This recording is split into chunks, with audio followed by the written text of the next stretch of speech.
富山駅周辺の住みやすさ、再開発の魅力と暮らしの実情。駅前の再開発と聞くと、新しい街の誕生を想像し、心が躍るものがあります。かつては国道沿いの郊外が中心だったショッピング機能が駅前に集約される。こうした動きが各地で見られる中、今回は住むという視点から富山駅の魅力と実情を掘り下げてみます。では、なぜ今富山なのでしょうか。富山に注目したきっかけは、北陸新幹線輝きを利用すれば東京駅まで約2時間というアクセスの良さです。この距離感であればテレワークをしたいとしたライフスタイルも現実的な選択肢となります。しかし投資という観点では富山県が人口減少傾向にある点は無視できません。駅前では再開発が進んでいるものの、エリア全体で見れば空室リスクは考慮すべきでしょう。一方でこれは住むことを目的とするならば、魅力的な物件を比較的手頃な価格で検討できる後期と捉えることもできます。富山駅周辺の魅力と生活環境についてお話しします。特筆すべきは市内を走る路面電車です。日本では少なくなった路面電車が富山では今も暮らしの足として活躍しており、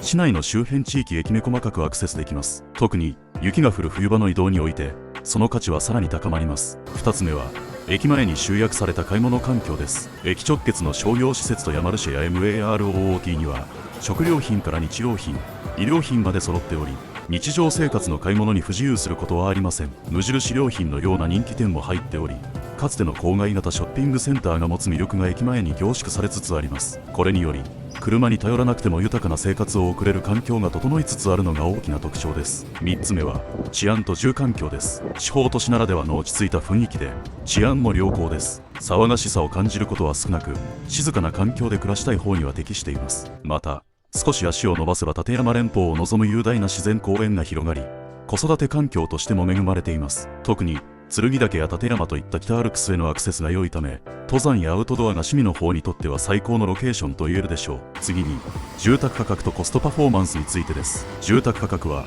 都心と比較すると非常に手頃です。駅近くの新築マンションは3000万円から4000万円台が中心となり、一戸建ての月々の12万円から14万円程度が目安となります。全体としてコストパフォーマンスは非常に高いと言えるでしょう。将来性についても触れておきます。富山駅周辺では現在も複数の再開発計画が進行中です。2027年頃を一つの目標に、駅の機能強化や車を使わない生活を支える複合施設の建設などが計画されており、今後さらに利便性が向上していくことが期待されます。次に東京との生活費を比較した場合のメリットとデメリットを見てみましょう。まず費用が抑えられる点です。最も大きなメリットは住居費で、東京に比べて大幅に削減できます。食費も地元の新鮮な食材が手頃な価格で手に入ります。レジャー費については豊かな自然がすぐそばにあるため、交通費をかけずに山谷川でのアクティビティを楽しめます。一方で費用が増加する可能性のある点もあります。一つは車関連費です。長く住むことを考えれば車は生活必需品となり、車両購入費や維持費が年間30万円から60万円程度発生します。2つ目は冬の光熱費。雪国のため冬の暖房費は東京よりも高くなる傾向があり、年間で10万円から20万円程度の増加を見込む必要があります。3つ目は帰省や出張費です。東京へ頻繁に移動する場合、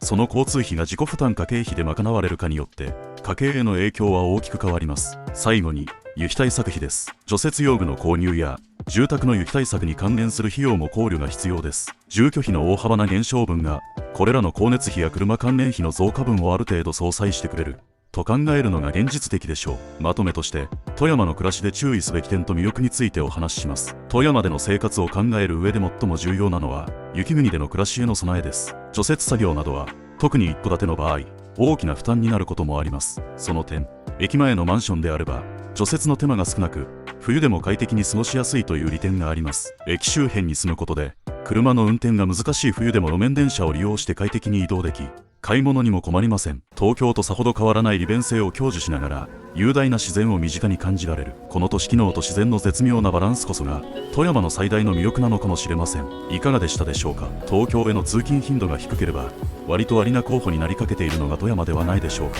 ご視聴ありがとうございました。